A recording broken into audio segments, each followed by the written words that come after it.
बहुत ही critical condition है। कभी ये सोचा भी नहीं था कि ऐसा भी दिन देखना पड़ेगा। 6-7 दिन हो गए अभी तक उतनी रिकवरी नहीं जैसे कि उम्मीद की जा रही है। 11 डॉक्टर की एक्सपर्ट डॉक्टर की टीम वहाँ पर बैठी है। स्वास्थ्य मंत्री दिल्ली के वहाँ पर खुद मौजूद है। एम्स जैसा बड़ा हॉस्पिटल जो जिसकी दुनिया में कोई मिसाल नहीं है, मोदी जी खुद वहाँ पे पर्सनली दखल दे रहे हैं, योगी जी दे रहे हैं, इवन केजरीवाल जी दे रहे हैं। भगवंत मान जी मुझे फ़ोन करके, मेरे दोस्त थे क्योंकि हम सबके दोस्त थे, तो वो भी राय मशवरा ले रहे हैं। लेकिन उनकी रिकवरी जो है बहुत कम है, लेकिन ईश्वर से प्रार्थना है कि जल्द से जल्द हो जाए, क्योंकि अब ये हमारी परीक्षा नहीं, राजू भाई की परीक्षा नहीं, अब ये भगवान की परीक्षा है। क्योंकि जिस व्यक्ति ने लोगों को हंसाया, इतना हंसाया, उस आदमी के साथ में सीरियस शब्द नहीं जुड़ सकता। ऐसा कहते हैं कि जब आप हंसते हैं तो भगवान की प्रार्थना करते हैं, और जब आप हंसाते हैं तो ईश्वर आपकी प्रार्थना करता है। तो ये ईश्वर की प्रार्थना है, और ईश्वर मुझे पता है हम सब हंसने वालों को, हम सब लाफ्टर के वर्ल्ड को नाराज़ नहीं करेंगे। हमारे राजू भाई जल्द से जल्द होश में आ जाएंगे, क्योंकि उनके नाम के साथ में सीरियस शब्द जाता ही नहीं है, जल्दी होश में आएंगे। Thank you. और ये जो दोनों गाने आज गानों का जो प्रमोशन हुआ, बस मैं इनके लिए बहुत बहुत शुभकामनाएं देती हूँ कि ये बहुत सुपर टुपर रहें और हर प्लेटफॉर्म पर बहुत आगे जाए ये गाना, और सबको बहुत पसंद आए। देख रहे होंगे। मैं ईश्वर से प्रार्थना करता हूँ मेरे भाई, मेरे पड़ोसी को, not being as minister, being a neighbour, मैं उनको उनकी स्वास्थ्य की कामना करता हूँ। मुझे पूरी उम्मीद है कि वो ठीक हो जाएंगे और हम लोगों को हंसाएंगे। हंसाने वाला व्यक्ति कभी रुलाता नहीं। Thank you very much. कि आपका बच्चा भी इंडस्ट्री में है और इतनी बड़ी हम सबको पता है उड़ान कितनी कामयाब फिल्म थी, कितनी सक्सेसफुल फिल्म थी, और आप समझते हैं कि एक फिल्म बनाने में कितना पैसा लगता है, कितना सीरियस बिजनेस है। किसी एक शख्स की वजह से जब लाल सिंह चड्ढा जैसी फिल्म को बायकॉट करा जाता है, एक स्पॉटमैन, एक लाइटमैन, एक खाना खिलाने वाला, एक टेक्नीशियन, एक एडिटर, ये सब सफर करते हैं, लेकिन बायकॉट होता है। इस बारे में आप क्या कहना चाहेंगे?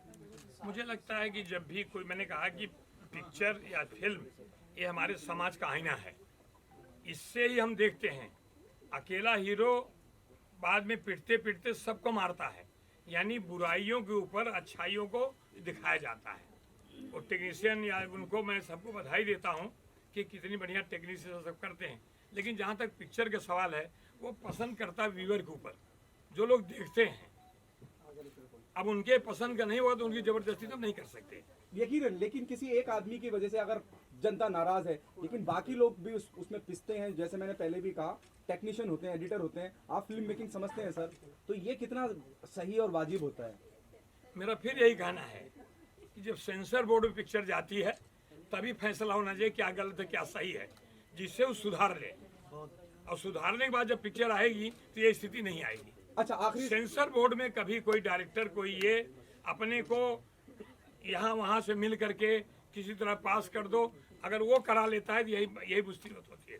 अगर सेंसर बोर्ड सही तरीके से नॉर्म से अगर पिक्चर को मतलब कर दे, सर्टिफिकेट दे दे, तो मुझे लगता है कि चिट्ठी आएगी। मेरे आखिरी 2 सवाल है। तो आप ये मानते हैं कि लाल सिंह चड्ढा के दौरान सेंसर बोर्ड की कहीं गलती हुई है, उनको पहले ही फिल्म रोक देनी चाहिए? मैंने पिक्चर देखा नहीं है। दूसरा सवाल आपसे करना चाहूंगा, रंग दे बसंती जब आमिर खान बनाते हैं तो उन्हें देशभक्ति का सबूत माना जाता है कि क्या फिल्म बनाई है आपने देशभक्ति के लिए, और फिर जब लाल सिंह चड्ढा आती है तो नजरिया बदल जाता है। क्या आप मानते हैं राजनीति से कहीं प्रेरित है? नहीं, फिर मैं कह रहा हूँ कि विषय लाल सिंह चड्ढा जिस उद्देश्य से बनाया गया, उसमें अगर त्रुटियां थी तो सेंसर बोर्ड से क्लियर कर लेना चाहिए।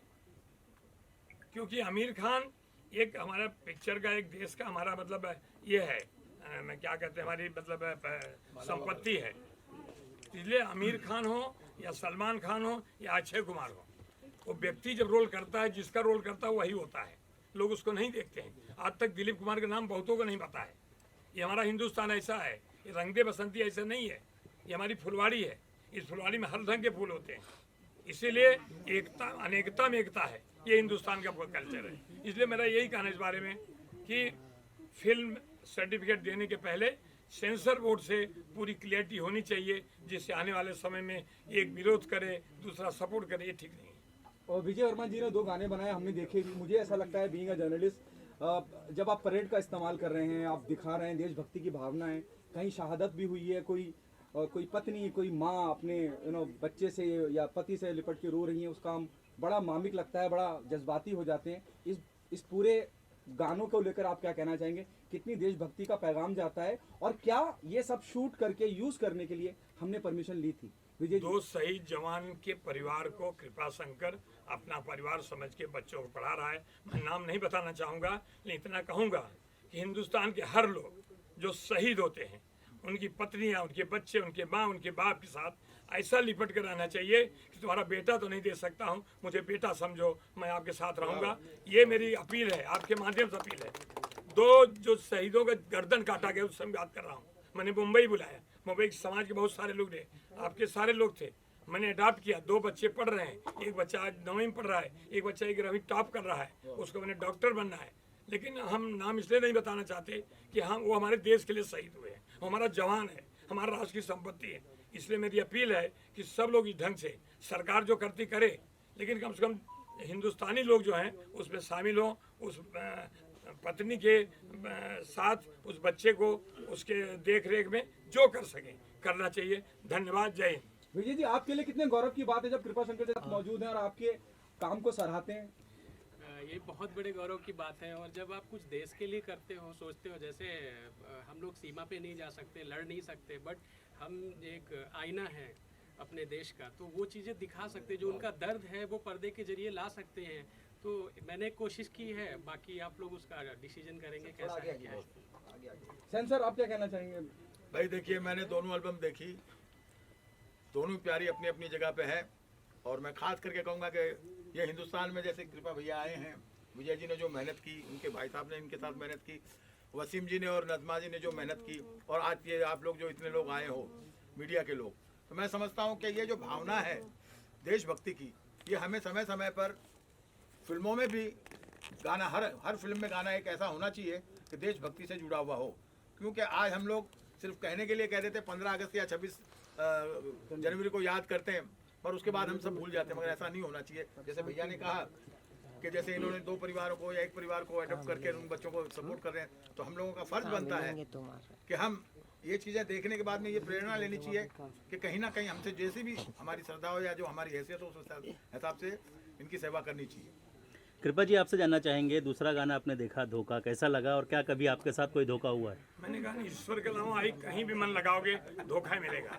उम्र के साथ पूछ रहे हो या इसलिए जो धोखा शब्द है वो किसी न किसी को प्रेरणा भी देता है। देखिए, ठोकर लगने के बाद कई ज्ञान मतलब होते हैं। कभी लोग अंधकार से उजाले में आते ज्ञान होते। मुझे लगता है ये जिस उद्देश्य बनाई गई उससे प्रेरणा मिलेगी कि धोखा जो शब्द है वो कहीं भी धोखा होता है। लेकिन फिर मैं कहता हूँ ईश्वर के अलावा अगर कहीं मन लगा धोखा है। वंदे मातरम। बहुत बहुत शुक्रिया।